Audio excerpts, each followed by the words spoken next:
Hello friends, good morning everybody. Welcome back to my YouTube channel Kumar academy. आप सभी का स्वागत है। चलिए फ्रेंड्स, आज हम इस वीडियो में करने वाले हैं चैप्टर 2 आपदा प्रबंधन। क्या है? आपदा प्रबंधन। आपदा प्रबंधन का ये चैप्टर नंबर 2 है। क्या है? चैप्टर 2 है, जिसका नाम है बाढ़ और सुखाड़। क्या है? बाढ़ और सूखा। क्या है? बाढ़ और सूखा। इसके जितने भी ऑब्जेक्टिव क्वेश्चन थे सभी मैंने आपको ऑब्जेक्टिव क्वेश्चन करा दिया हूँ। आज हम इस वीडियो में हम सब्जेक्टिव क्वेश्चन जानेंगे। क्या जानेंगे? हम जानेंगे सब्जेक्टिव क्वेश्चन। सब्जेक्टिव क्वेश्चन जितने भी क्वेश्चन होंगे सभी क्वेश्चन का आंसर हम इस वीडियो में सॉल्यूशन करने वाले हैं। तो वीडियो को लास्ट तक जरूर देखिएगा। अभी चैनल को सब्सक्राइब नहीं की तो प्लीज़ चैनल को सब्सक्राइब जरूर कर लीजिएगा। वीडियो को एक बार लाइक जरूर कर दीजिएगा। अपने दोस्तों फ्रेंडों के साथ शेयर जरूर कर दीजिएगा। चलिए, पहला क्वेश्चन आपके सामने है कि आपदा से आप क्या समझते हैं। आपदा से आप क्या समझते हैं? तो कुछ दुर्घटना ऐसी होती है जो बिना बुलाए अचानक आ धमकती है और अल्प संख्या में जन धन की अपार क्षति पहुंचा देती है। ये हमें संकट स्थिति में रुला देती है। संकट की स्थिति उत्पन्न करने वाली ऐसी भयावन घटना आपदा कहलाती है। दूसरी शब्दों में हमारे सामाजिक आर्थिक जीवन में भारी खतरा में डालने आकस्मिक घटना को आपदा कहते हैं, जिसको हम लोग डिजास्टर मैनेजमेंट कहते हैं। क्या कहते हैं? डिजास्टर कहा जाता है। इसको इंग्लिश में याद रख लीजिएगा, डिजास्टर। क्या कहते हैं? डिजास्टर यानी कि आपदा कहते हैं। याद रहेगा। दूसरा नंबर क्वेश्चन आपके सामने ये रहा। दूसरा नंबर क्वेश्चन क्या कहता है कि आपदा प्रबंधन की आवश्यकता क्यों होती है? तो आपदा प्रबंधन की आवश्यकता आपदा में पूर्व पश्चात होने वाली क्षति को कम करने से बचने से है। प्राकृतिक आपदा या मानव निर्मित आपदा इत्यादि घटित होने से एकमात्र के जैविक एवं अजैविक संसाधनों का नुकसान होता है।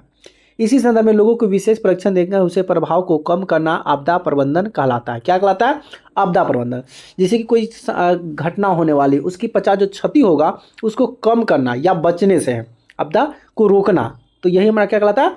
आपदा प्रबंधन बहुत जरूरी हो जाता है। जैसे कि बाढ़ आने वाली है तो बाढ़ से बचने के लिए क्या क्या संभावना काम हो सकता है वो करना, ये आपदा से रिलेटेड वर्ड हो जाते हैं। अगले बात करते हैं कि आपदा प्रबंधन के मुख्य उद्देश्य की विवेचना करें। मतलब आपदा प्रबंधन के मुख्य उद्देश्य क्या है, विवेचना क्या है? तो आपदा कोई भी उसका प्रबंधन अनिवार्य है। आपदा से न केवल उसके विकास कार्य अनुमति होते हैं बल्कि विकास कार्यों में कई अव्यवस्थाएं उपस्थित होते हैं। कोई भी प्रबंधन कार्य तब सफल नहीं हो सकता जब उसे आम लोगों की क्षतिग्रस्त नहीं होती है। आम लोगों की सहानुभूति तथा पंचायत की मदद से ठोस और प्रशासनिक निर्णय लिए जा सकते हैं। निर्णय से दीर्घकाल में प्रबंधन होते आवश्यक होते हैं। पूर्वानुमान या पूर्व जानकारी से अपनी आसपास घटने वाले किसी संभावित विनाश से बचा जा सकता है। उत्तर बिहार के लोग कोसी से विनाशशाली की बचने के लिए सहयोग की बाढ़ के अनुरूपिक शैली होता है। जैसे कि बिहार की अगर बात करेंगे तो बिहार, उत्तर बिहार में क्या होता है कि कोसी नदी है। यहाँ पे लिखा हुआ है कोसी, और ये कोसी नदी से आपदा ज़्यादा आता है। क्या आता है? कोसी नदी का जो पानी होता है ज़्यादा बढ़ जाता है कोसी नदी का, तो ये बिहार में बाढ़ आने की संभावना बढ़ जाती है। तो ये होता है कोसी के विनाश काल से होता है। अगला आपके पास ये हो गया आपदा प्रबंधन क्या है। इसके पहले भी पूछा कि आपदा प्रबंधन है क्या, इसे किसे कहते हैं। तो आपदाएं चाहे जिस प्रकार की हो से धन और संसाधन के पार क्षति होती है। मतलब आपदा कोई भी आए, भूखमरी की आपदा हो या बाढ़ की आपदा हो या सुनामी आए या कोई भी ऐसा आपदा है जिसमें आपका धन और जन यानी कि लोगों की क्षति होता ही है। इस संभावित अपार को क्षति को कम करने के उपाय को आपदा कहते हैं। जैसे कि आपदा प्रबंधन कहते हैं। जैसे कि कोई क्षति आ रहा है, बाढ़ खूब आने वाला है, तो बाढ़ को रोकने के लिए बांध बनवा देंगे, उसे रोकने के लिए बहुत सारे नियम लगा देंगे। तो जो हम नियम लगाते हैं, रोकने का जो हम प्रयास करते हैं, उसी को हम आपदा प्रबंधन कहते हैं। क्या कहते हैं? आपदा प्रबंधन कहते हैं। समझ में आ गया। अगला है कि आपदा प्रबंधन में उपग्रह फोन का उपयोग। जैसे आपदा प्रबंधन में उपग्रह का फोन किस तरह से होता है, क्या होता है, कैसे होता है। उपग्रह फोन आपदा प्रबंधन में सर्वाधिक उपयोग में लाए जाने वाला साधन है। ऐसे फोन के लिए उपग्रह ही टेलीफोन एक्सचेंज के रूप में कार्य करता है। ये फोन बहुत ही विश्वसनीय आवाज़ एवं डाटा संचालन प्रदान करते हैं एवं इन्हें सुविधाजनक कहीं भी ले जा सकते हैं। एक होता है उपग्रह फोन, जिसे कि आप वायरलेस टाइप का होता है, जो आदमी बोलता है वो सुनाई देता है, तो जब जरूरत पड़ता है तो उसको वायरलेस की तरह काम करता है, रेंज की तरफ, तो उसको ले जाता है और वो वहाँ पर डाटा संचार भी प्रदान करता है। समझ आ गया। नेक्स्ट क्वेश्चन आपके सामने ये रहा कि आपदा प्रबंधन में सरकार की क्या भूमिका है, स्पष्ट करें। मतलब आपदा जब आती है तो उसमें सरकार का क्या रोल होता है, सरकार किस तरह से काम करता है, क्या सरकार कैसी सहायता करता है। तो आपदा प्रबंधन में सरकार की भूमिका है सरकार को संबंधित या क्षेत्र विशेष में आने वाली आपदा की एवं पूर्व आशंका का ज्ञान होता है। अतः आपदा आपने से पूर्व आपदा आने के पश्चात दोनों ही स्थिति के लिए सरकार द्वारा नीतिपूर्वक एवं प्रशासनिक तैयारी करना आवश्यक हो जाता है। इसके अंतर्गत वैकल्पिक संचार व्यवस्था रहता है, जैसे कैंप व्यवस्था, स्थापना, वस्तु की आपूर्ति एवं अन्य कार्यों को करना शामिल, ये सभी हमारे आपदा के अंतर्गत आ जाते हैं। प्राकृतिक आपदा एवं मानव जनित आपदा में अंतर स्पष्ट कीजिए। मतलब प्राकृतिक आपदा और मानव जनित आपदा है क्या?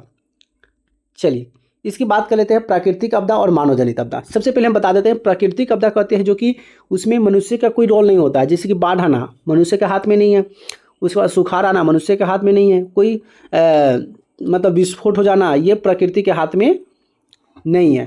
तो जो इंसान के द्वारा ग्रसित होता है, जैसे कि आग लग जाना, बम विस्फोट हो जाना, एक्सीडेंट हो जाना, ये मानव के द्वारा होता है, न कि ईश्वर के द्वारा होता है, यानी कि प्रकृति के द्वारा होता है। तो यहाँ पूछा प्राकृतिक और मानव जनित, तो यहाँ पे हम जान गए कि प्राकृतिक आपदा एक मानव जनित आपदा में निम्न अंतर क्या क्या है जानेंगे। सबसे पहले हम जान लेते हैं प्राकृतिक आपदा।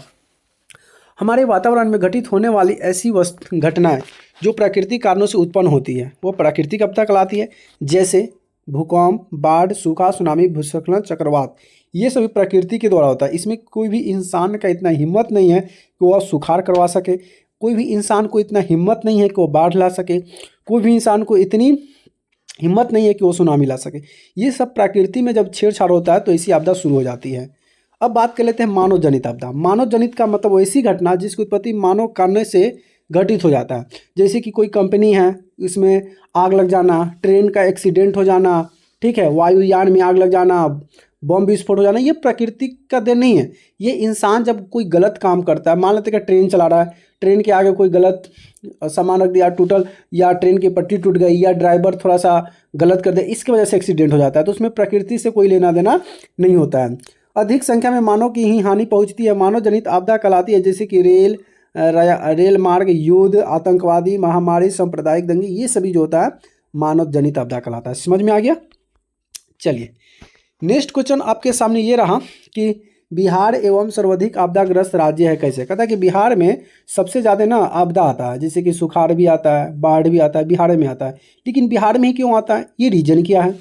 उत्तर बिहार एक ऐसा राज्य है, उत्तर बिहार कहने का मतलब बिहार का उत्तरी छोर, क्या, बिहार का उत्तरी छोर जो कि नेपाल से सटे हुए राज्य है।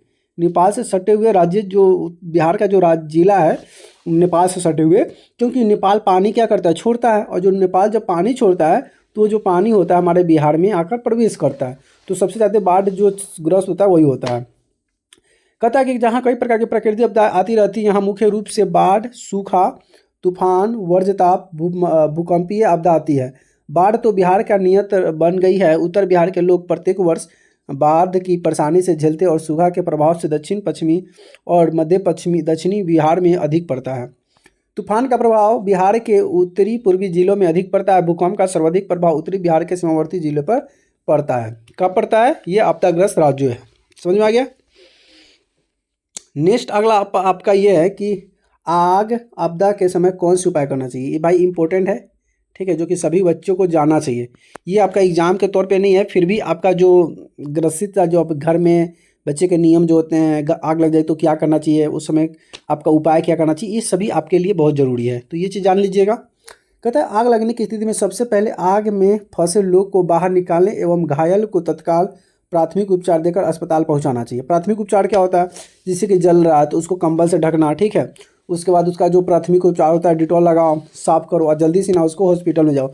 तो सबसे पहला आग कहीं पे लगता है तो सबसे पहले ये ध्यान देना है कि उसमें जो जितने भी जीव जंतु जो अंदर में है उसको बचाने का प्रयास किया जाए, पहला। उसके बाद प्राथमिक उपचार देना चाहिए, जिससे कि जल गया, खट गया, फट गया, उसको देख रेख करना।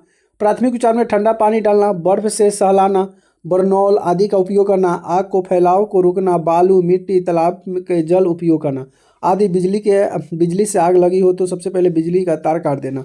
अगर मान लेते हैं कि बिजली से आग लगा हुआ या घर में कोई भी वजह से अगर आग लग गया तो उसको सबसे पहले हमको क्या करना है, घर का आदमी को हटाएंगे। उसके बाद हम क्या करेंगे, आदमी को निकालने के बाद प्राथमिक देंगे, उपचार करेंगे। उसके बाद जो बिजली का जो तार कहीं से कनेक्शन होगा उस तार को फटाफट काट देंगे। समझ में आ गया? ये सबसे पहला उपचार हमें ये करना चाहिए। अब हम बात कर लेते हैं भूकंप के प्रभाव को कम करने का 4 उपयोग का लक्षण। मतलब भूकंप के प्रभाव जो होते हैं उसको कम करने वाले 4 उपयोगी लक्षण कौन कौन से? भूकंप के प्रभाव को कम करने वाले 4 उपयोग, पहला है कि भवनों को आयताकार होना चाहिए, नक्शा धारण होना चाहिए। मतलब जब भी आप भूकंप के प्रभाव को कम करना चाहते हैं तो हमारा जो घर होना चाहिए चौड़ाकार होना चाहिए। चौड़ाकार घर जल्दी नहीं टूटता है, अगर गोलाकार है तो सीधे एक बार में पलट जाता है। इसीलिए हमने भवन जो होता है चौड़ाकार बनवाना चाहिए। दूसरा है कि लंबी दीवार सहारा देने के लिए ईंट पत्थर तथा कंक्रीट के कलम होना चाहिए, जो घर में सबका बनता होता है। नींव मजबूत एवं भूकंप रोधी होना चाहिए। नींव का मतलब क्या होता है, जब नीचे से जब मिट्टी के नीचे जब आपका पिलर दिया जाता है तो उस समय आपका पिलर थोड़ा सा और गहरा में होना चाहिए और मजबूत होना चाहिए, ठीक है। दरवाजे और खिड़की की स्थिति भूकंप रोधी होनी चाहिए, मतलब दरवाजे खिड़की ऐसा होना चाहिए जो कि भूकंप भी आए तो उसकी झटका से सके, इस तरह से हमें बनाना चाहिए। अब हम बात करते हैं कि तूफान मोहर्मी क्या है। अक्टूबर नवंबर महीने में बंगाल की खाड़ी में भयानक चक्रवात आता है। क्या होता है कि जब अक्टूबर महीना का समय आता है तो ये बंगाल की जो खाड़ी है उसमें चक्रवात आता है, पानी की एकदम रफ्तार जो होता है बढ़ जाता है, जिससे पश्चिम बंगाल उड़ीसा जैसे तटीय राज्यों में तूफान मोहर्मी आता है, जिससे समुद्री लहर बहुत अधिक मात्रा में जल नदी में मुहाने में प्रवेश करती है। अब ये नदी का पानी अलग होता है और महासागर का पानी अलग होता है, तो ये बंगाल की खाड़ी समुंदर है और वहाँ से पानी जब इतना स्पीड में जब चक्रवात आता है जो कि नदी का पानी में जाकर मिलना शुरू हो जाता है, मुहाना बन जाती है। यह जल नदी में चक्कर विस्तृत होकर जल मार कर देता है, जिससे धन जन अत्यधिक हानि होती है, बहुत बड़े पैमाने पर तबाही होती है और पेड़ और मकान ध्वस्त हो जाते हैं। जैसे कि आपका उत्तराखंड में अचानक बहुत सारा पानी का रफ्तार आया, जिससे बहुत सारे घर अगल बगल का क्षेत्र सभी दह गए, बहुत सारे चीज़ नष्ट हो गए। अगला आपके पास है कि भूकंप क्या है। क्या है भूकंप है क्या, इसे बचने के लिए कि 2 उपाय बताइए। भूकंप किसे कहते हैं, है क्या। जब किसी बाहरी या आंतरिक कारणों से पृथ्वी के भूपटल में कंपन होता है तो उसे भूकंप कहते हैं। भूकंप का मतलब क्या होता है, पृथ्वी के नीचे जो भाग होता है भूपटल, उसमें कुछ कंपन होता है, एकदम फटना शुरू हो जाता है, मतलब घसकना शुरू हो जाता है, तो पृथ्वी के ऊपर में दरारें पड़ती है और ये दरारें बहुत तेज़ से पड़ती है। जब तेज़ से पड़ती है तो दरार क्या होगा, मिट्टी फटेगा और फटेगा तो घर परिवार इस सब में जो होगा टूटेगा और इसमें जाकर गिर जाएगा, इसी को हम भूकंप करते हैं। इसके बचाव के 2 कारण पूछा है, तो 2 कारण, पहला है कि भूकंप रोधी मकान का निर्माण करें, ऐसे घर बनाए जिसमें भूकंप आए तो वो सह ले, या भूकंप रिच एरिया में घर नहीं बनाए। दूसरा, इसे सुरक्षा के लिए लोगों को प्रशिक्षित करें, लोगों को बताएं कि भूकंप आए तो आपको कहाँ जाना चाहिए, कैसे जाना चाहिए, क्या करना चाहिए। अगर अचानक भूकंप आए जब घर में है तो कहाँ पे बचना चाहिए, हमें टेबल के नीचे पलंग के नीचे छुप जाना चाहिए, इच्छा कोना में बैठ जाइए, इस तरह का संभावित आपको जानकारी होनी चाहिए, ठीक है। नेक्स्ट टॉपिक आपके सामने ये रहा, अगला क्वेश्चन कि भूकंप और सुनामी के विनाशकारी प्रभाव से बचने का उपाय क्या है। ये भूकंप और सुनामी जो बहुत विनाशकारी होता है, इसे बचाने का उपाय क्या है। तो भूकंप और सुनामी की प्रकृति आपदा है जो कि काफ़ी विनाशकारी होता है, इसके बचाव के कारण क्या है, तो इसके बचाव के विभिन्न तरीके हैं। पहला है कि भूकंप सटीक पूर्वानुमान लगाना जाना चाहिए, जिससे कि बहुत सारे जो वैज्ञानिक होते हैं क्या जो क्षेत्र में काम करते हैं मौसम संबंधी से, तो ये हमें सूचना देते रहते हैं कि भूकंप आने की संभावना है, क्योंकि उन लोग को हमेशा पढ़ते स्टडी होते रहता है कि मौसम आज कैसा रहने वाला है, ये सब प्रक्रिया जो चलते रहता है। तो भूकंप का सटीक अनुमान लगाना चाहिए कि बचने के लिए कि भूकंप कहाँ पे आएगा, कैसे आएगा। दूसरा, भूकंप रोधी मकान बनाना चाहिए, जैसे कि अगर भूकंप आने वाला तो उसमें ऐसा मकान बनाओ कि यार भूकंप भी आए तो भूकंप झटके से सह सके, तो ऐसा में मकान बनाना चाहिए। जनता का जागरूक बनाया जाए, जनता को बताया जाए कि भूकंप आने पर हमें क्या करना है, कहाँ पे जाना है, कैसे क्या करना है, ये सब हमें सबको जागरूक करना होगा। अगला, विद्यालय में बच्चों को भूकंप की जानकारी देना, जितने भी बच्चे स्कूल में पढ़ाई करते हैं सभी बच्चों को बताना चाहिए कि आपको भूकंप आया तो हमें कहाँ जाना चाहिए, कैसे करना चाहिए, ये सब हमको जानकारी देना चाहिए, ठीक है। अगला है सुनामी से बचने के विभिन्न तरीके। अब सुनामी आएगा तो क्या कीजिएगा, समुद्र के नज़दीक तटों का निर्माण किया जाए। तटबंध का मतलब क्या होता है, सुनामी आएगा तो समुंदर जो होता है ना, नदी समुंदर, उसके मान लेते हैं कि ये नदी है, ठीक है, और यहाँ पे किनारा है, ये किनारा है, तो ये नदी के है ना, किनारे पर बांध बना दिए बहुत ऊंचा, जितना बांध ऊंचा रहेगा इसका पानी भर भी जाएगा तो अंदर ही रहेगा, बाहर नहीं जाएगा। तो हम क्या करेंगे, बांध का निर्माण करवाएंगे। दूसरा, तटबंध किनारों को मैंगो वन वनस्पति लगवा देंगे, इस पर पेड़े लगा देंगे। यहाँ जो है ना ये बांध है, इस बांध पर हम पेड़ लगा देंगे। क्या करेंगे, हम पेड़ लगा देंगे, बड़ा बड़ा पेड़, इस सभी पर पेड़ लगा देंगे। पेड़ से लगने से क्या होगा कि जो बांध का जो मिट्टी होगा एकदम मजबूत पकड़ लेगा और कितने भी बाढ़ आएगा तो गिरने नहीं देगा, ठीक है। तीसरा, तट क्षेत्रों में नज़दीक रहने वाले लोगों की परीक्षण किया जाना चाहिए, जो उसके क्षेत्र में उसके इलाके में नदी के जो इलाके वाले शहर होते हैं उसको परीक्षण करना चाहिए कि कहीं पे कोई दिक्कत तो नहीं है, कहीं पे बांध टूटा तो नहीं है, उसकी हमें देखरेख करनी चाहिए। तीसरा, सुनामी के प्रभावित क्षेत्रों को तत्काल मदद पहुंचाना चाहिए और जहाँ जहाँ पे सुनामी की संख्या वहाँ पे पहुंचकर हमें उससे हेल्प करना चाहिए। समझ में आ गया। अगला है कि भूकंप का अधिकतम प्रभाव क्षेत्र कौन सा है। भूकंप में सबसे ज़्यादा अधिकतम प्रभाव कहाँ पे पड़ता है, कौन सा क्षेत्र में पड़ता है, तो ये भूकंप तीव्र गति से 9 से अधिक तीव्रता वाले क्षेत्र है। इसमें भारत में पूर्वी बिहार राज्य में, नेपाल के सीमावर्ती गुजरात और कच्छ प्रदेश से जोन में 5 में रखा गया है। तो बाढ़ का जो सबसे ज़्यादा प्रभावित क्षेत्र को रखा गया है, सबसे पहले बिहार को रखा गया है, क्योंकि नेपाल का जो पानी जो होता है जब छोड़ा जाता है तो सबसे ज़्यादा जो प्रभावित होता है वो बिहार में होता है क्या। उसके बाद तथा गुजरात और उसके बाद कच्छ प्रदेश, ये सभी को रेड जोन में रखा गया। अगला है कि भूकंप क्या है। क्या है भूकंप क्या है। भारत में प्रमुख पंप क्षेत्रों को विभाजित करते हुए सभी क्षेत्रों का संक्षिप्त विवरण दे। कह रहा है कि पृथ्वी के आंतरिक भागों में अचानक उत्पन्न कंप को भूकंप कहते हैं। भूकंप की तीव्रता सिस्मोग्राफी द्वारा मापा जाता है। यहाँ से इंपॉर्टेंट टॉपिक ये वाला है, ये वाला कि भूकंप को किस में मापा जाता है, सिस्मोग्राफ से। किस में मापा जाता है, सिस्मोग्राफ से मापा जाता है। ठीक है, चलिए अगला आपके पास है कि भारत में निम्नलिखित भूकंप के वर्गीकृत किया गया है। मतलब जोन 5 हम बताएं कि जोन 5 में रखा गया है, लेकिन जोन 1, 2, 3, 4 में क्या क्या आता है। जोन पहला, इसके अंतर्गत भारत के दक्षिण पठारी में आता है जहाँ पे भूकंप खतरा नहीं के बराबर होता है। दूसरा है जोन कि इसके अंतर्गत प्रायद्वीप, भारत के तटीय मैदान क्षेत्र आते हैं जहाँ भूकंप की तीव्रता कम होती है। जोन 3 है कि इसके अंतर्गत गंगा, सिंधु मैदान, राजस्थान एवं उत्तर गुजरात के अंतर्गत आते हैं। जोन 4 में है कि इसके अंतर्गत शिवालिक, हिमालय के लिए पश्चिम बंगाल की उत्तरी भाग, असम घाटी एवं पूर्वोत्तर क्षेत्र आते हैं। अंडमान निकोबार द्वीप समूह भी भूकंप के भी खतरे के क्षेत्र में आते हैं। अंडमान निकोबार द्वीप समूह जो होता है ये क्या है कि हमारे समुद्री इलाकों से, महासागरों से ग्लेशियर के क्षेत्र में पड़ता है, जिससे बहुत सारा जो पानी होता है पिघलता है और नदियाँ का जो पानी होता है, समूह होता है, द्वीप समूह होता है, यहाँ पे सबसे ज़्यादा भूकंप का क्षेत्र बढ़ते रहते हैं। क्या होते हैं, भूकंप का क्षेत्र बढ़ते रहते हैं। चलिए अगला हम बात कर लेते हैं भूकंप केंद्र और अधिकरण। 1 मिनट, ठीक क्या गया ऐड।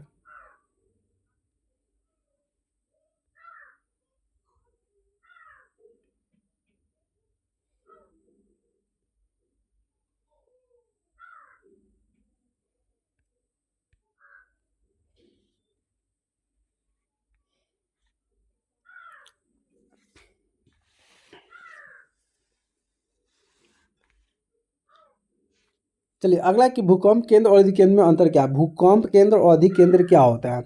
जैसे कि पृथ्वी की ऊपरी सतह में अचानक कंपन भूकंप कहलाता है। भूकंप का उद्गम पृथ्वी के गहरे स्थिति का एक दिव्य होता है, ध्यान से ही केंद्र कहते हैं। अब आता है भूकंप केंद्र। अधिक गहराई से उत्पन्न होने वाले प्रभाव कम होता है। भूकंप केंद्र उठन वाली तरंगे समकरण चलकर धरातल के बीच परस्पर सर्वप्रथम पहुंचती है। धरातल के उस भाग को अधिकेंद्र कहा जाता है। अधिकेंद्र उस भूपटल के तरंगों को प्रभावित अधिक मिलता है। अधिक केंद्र में जैसी दूरी बढ़ती है प्रभाव कम हो जाता है। मान लेते हैं कि यहाँ पे ये केंद्र बना, यहाँ से ये उत्पन्न हुआ, ठीक है, तो ये हो जाएगा अधिक केंद्र और ये हो जाएगा केंद्र, और यहाँ से ये झटका लगता है, इधर इधर इधर ऐसे फाल में फैल जाता है और यहाँ पे क्षति होता है।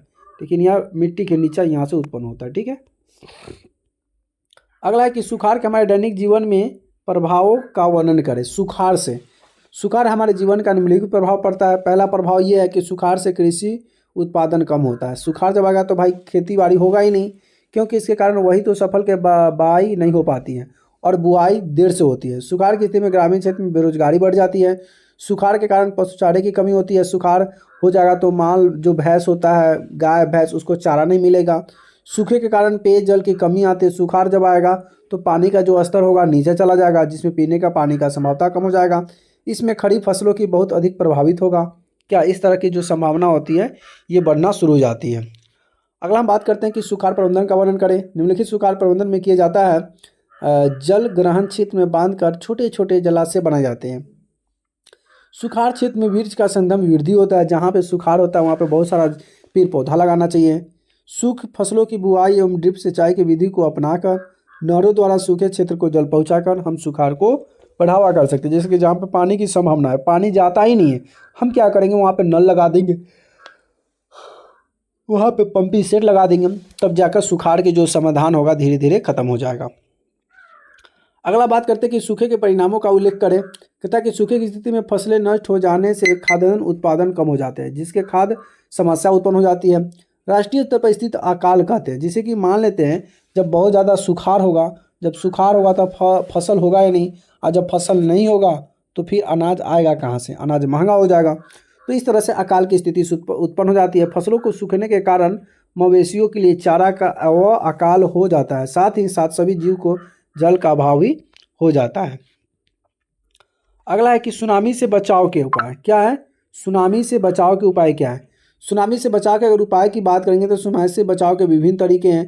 पहला है कि समुद्र के नज़दीक तटबंध निर्माणों को किया जाना चाहिए।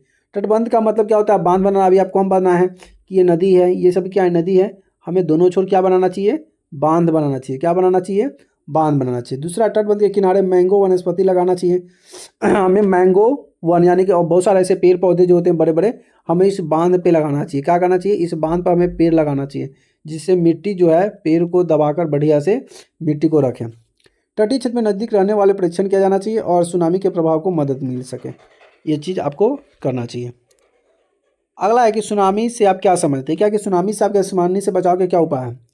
महासागर आंतरिक भागों में उत्पन्न लहर को सुनामी कहते हैं। जो महासागर जो होते हैं उसमें भूकंप मतलब में पानी जो होता है उसके अंदर भूकंप आता है, जो एक लहर उत्पन्न होती है, उसी को सुनामी कहते हैं। सुनामी एक प्राकृतिक आपदा है जो तटीय क्षेत्र में मानव जीव जंतु और वनस्पति मकान उद्योग आदि को बड़े पैमाने पर नुकसान पहुंचाता है। पानी का जो स्तर होता है सीधे 50 मीटर एकदम ऊपर में उछल कर चला जाता है, जिससे पानी का स्तर ऊंचा हो जाता है। ऊंचा होने के बाद वो अपने शहर की ओर फैलता है, तो उसके क्षेत्र में जितने भी गांव शहर होते हैं सभी उस पानी में डूबना शुरू हो जाते हैं, जिसमें बहुत सारे धन संपत्ति जान माल की क्षति हो जाती है। उसमें पहला नुकसान तो रोकने के लिए तटीय मैंगो का वनस्पति लगाना चाहिए। उसे रोकना है तो भाई वनस्पति लगाइए, क्या पेड़ पौधा लगाइए। समुद्री तट को संकेतित और तटबंध बनाना चाहिए। समुद्री क्षेत्र में समीप रहने वाले लोगों के परीक्षण करते रहना चाहिए। समुद्री क्षेत्र में सुनामी का पूर्वानुमान यहाँ सहारे के तरीके सुनिश्चित किया जाना चाहिए।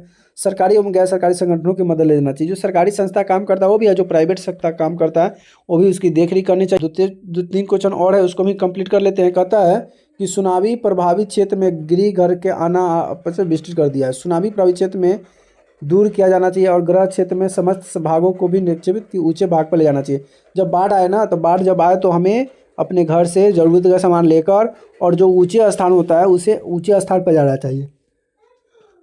मकान निर्माण इस प्रकार हो कि भूकंप एवं सुनामी की लहर का प्रभाव कम से कम हो। जैसे कि घर और ऐसा बनाना चाहिए ठोस और मजबूत कि भूकंप भी आए, सुनामी भी आए, पानी की लहर भी आए तो इसे होकर गुजर जाए, लेकिन घर को कुछ ना हो। उसके बाद पूछा आपसे कि बाढ़ की स्थिति क्या है, कि बाढ़ की स्थिति अपनाने वाले आकस्मिक प्रबंधों का वर्णन करें। बाढ़ एक प्राकृतिक आपदा है जिसे जान माल एवं मवेशियों की नीति पहुँच जाती है। बाढ़ की स्थिति उत्पन्न करने पर आकस्मिक प्रबंधन बात कर सकते हैं और घिरे हुए लोग व्यक्ति सुरक्षा स्थान ले जा सकते हैं। उसके बाद मवेशी को घर के आश्वासन सामग्री की सुरक्षा बनाए पर ले जा सकते हैं। सुरक्षित स्थान पर पहुंचाने के लिए भोजन पेयजन वस्त्र और समुदाय प्रबंधित किया जा सकता है। चलिए आखिरी और लास्ट क्वेश्चन आपके सामने ये रहा कि बाढ़ कैसी आती है, इसको भाव स्पष्ट करें। मतलब बाढ़ आता कैसे है, इसको बारे में बताना है।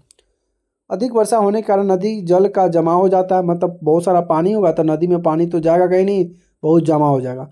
साथ ही अवसाद का जमा होने के फलस्वरूप नदी के तल में गहराई की कमी आ जाती है। जब मतलब पूरा जो कचरा होता है नीचे मिट्टी के तल में क्या होता है, बैठ जाता है, जिससे पानी उसमें जगह नहीं ले पाता, पानी के ज़्यादा कचरा ही भर जाता है। तल के भरने के कारण जल का स्तर धीरे धीरे ऊपर उठता है, नदी तटबंधा और दबाव बढ़ता जाता है, फलतः तटबंध टूट जाते हैं, नदी के जल विभिन्न क्षेत्रों में फैल जाता है, जिसके कारण बाढ़ आ जाता है। मान लेते हैं कि यहाँ पे नदी है और इसमें बहुत सारे कचरे फैले हुए हैं और पानी इसमें जमा हो गया, पानी आगे जा ही नहीं रहा है, तो पानी इधर बह जाएगा, इधर आ जाएगा, पानी इधर चला गया, इसी वजह से क्या होगा, बाढ़ आ जाता है। तो फ्रेंड्स यहाँ से जितने भी क्वेश्चन थे मैंने आपको यहाँ से क्वेश्चन करा दिया। कुछ क्वेश्चन अगर आपको डाउट हो, कुछ क्वेश्चन में प्रॉब्लम हो तो प्लीज़ आप हमें कमेंट कर सकते हैं। और वीडियो अच्छी लगी तो वीडियो को एक बार लाइक जरूर कर दीजिएगा, अपने दोस्तों फ्रेंडों के साथ शेयर जरूर कर दीजिएगा, ठीक है। तो वीडियो को एक बार क्या कर दीजिए, वीडियो को लाइक कर दीजिए, अपने दोस्तों फ्रेंडों के साथ शेयर जरूर कर दीजिएगा। और अभी तक चैनल को सब्सक्राइब नहीं किया तो प्लीज़ चैनल को सब्सक्राइब भी जरूर कर लीजिएगा। फिर मिलेंगे नेक्स्ट वीडियो में नए टॉपिक के साथ, तब तक जय हिंद, वंदे मातरम, जय श्री राम, राधे राधे।